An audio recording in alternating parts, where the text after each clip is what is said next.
Hello everybody, my name is Clare Childs and I'm an orchestral flute player and I'm the flute tutor for NYCB.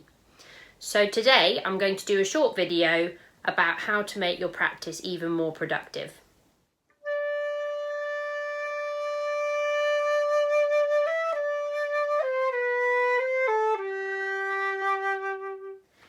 So I'd like you to pick one of your pieces that you're working on at the moment and just perform it through to yourself and record it. If you can do so on a device that will do audio and video, even better, because there's two different ways of approaching it. So that's step one, is to record your piece.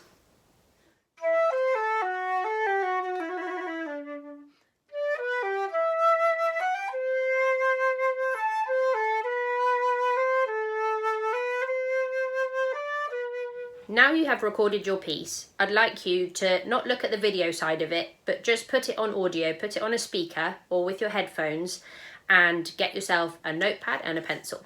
So now you are listening to your piece performed by yourself, you have a real chance to concentrate on all the little details that when you're playing the piece through, you won't have a chance to listen to because you're concentrating on the notes, you're concentrating on the articulation. So this gives you a chance to be your own teacher.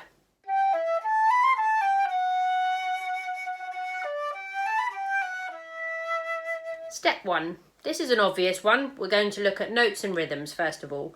Our ears are often drawn to the mistakes, but mistakes are good because if we can spot them, then we can correct them. An idea is just to write down the bar numbers of the hardest passages. When you listen back to it, anything that sounds particularly tricky, just jot those bar numbers down for after to have a special look at those particular bars. And do remember to celebrate all the correct notes and rhythms that you've just done in your short performance because that's important as well.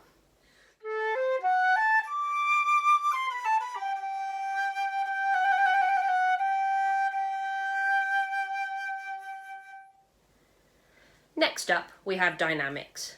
Whilst really having the chance to listen to your own playing, is it as loud as you expected? Could you get any quieter? And even quieter than that, it's really about experimenting with the ranges, so we're not always around this MP/MF range, and that we can actually really start to open up our dynamic range to even bigger. For example, on the quiet playing, can I go quieter?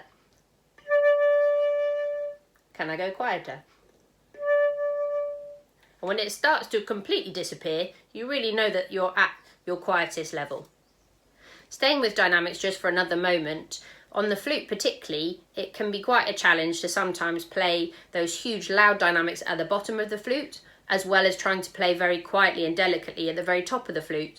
So really look out for the challenges from your instrument and see if you can spot those in this particular piece and focus on those. So as a flute player, you can really develop your tone going to the bottom of the flute, to the very lowest notes, and try and increase that dynamic range, as well as working on the very top of the flute, trying to, with huge amounts of support, relax it to become an even quieter dynamic.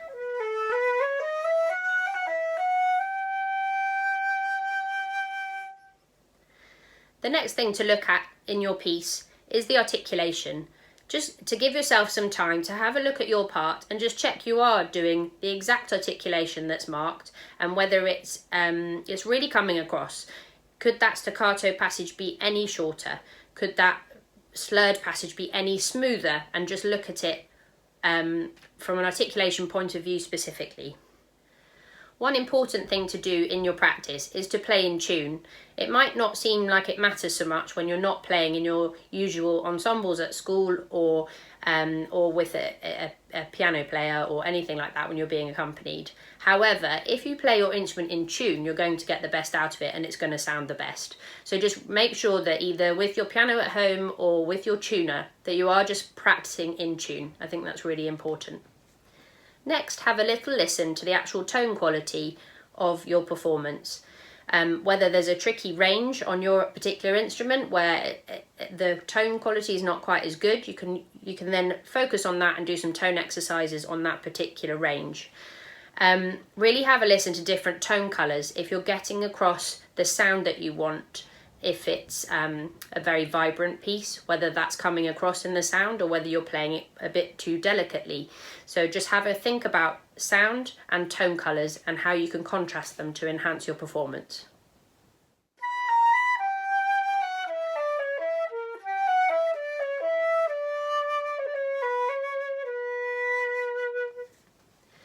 The next point is, I think, probably the most important one. This is phrasing and character. Really have a listen to your performance, and you can directly tell if you are telling a story through your piece.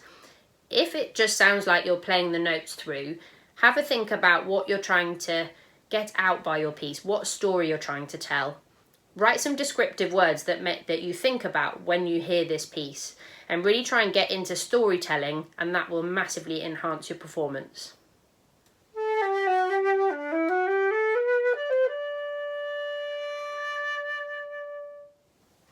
Next, have a look at your actual video. Watch your performance this time, and you'll be very surprised sometimes to see what your posture does, what your breathing does as you are concentrating during a performance. So just check your posture, check where your music stand is, and just see how your posture changes throughout the piece, and when in a certain part of the piece you need to work on it the most. In particular, posture is important for breathing and support, and it's just checking that you're supporting as a wind player throughout the whole piece, whatever the technique and whatever the notes. So hopefully that's just been a few helpful tips to try and become your own teacher during your practice. And the idea is to make your practice time really productive, so it's time well spent. And you can really relate to how your teachers listen to you during your lessons when they're not playing along and they're just sat and listening to you, and they can just concentrate on all the different areas that we've spoken about today. And also it will help you to be very well prepared for your next lesson.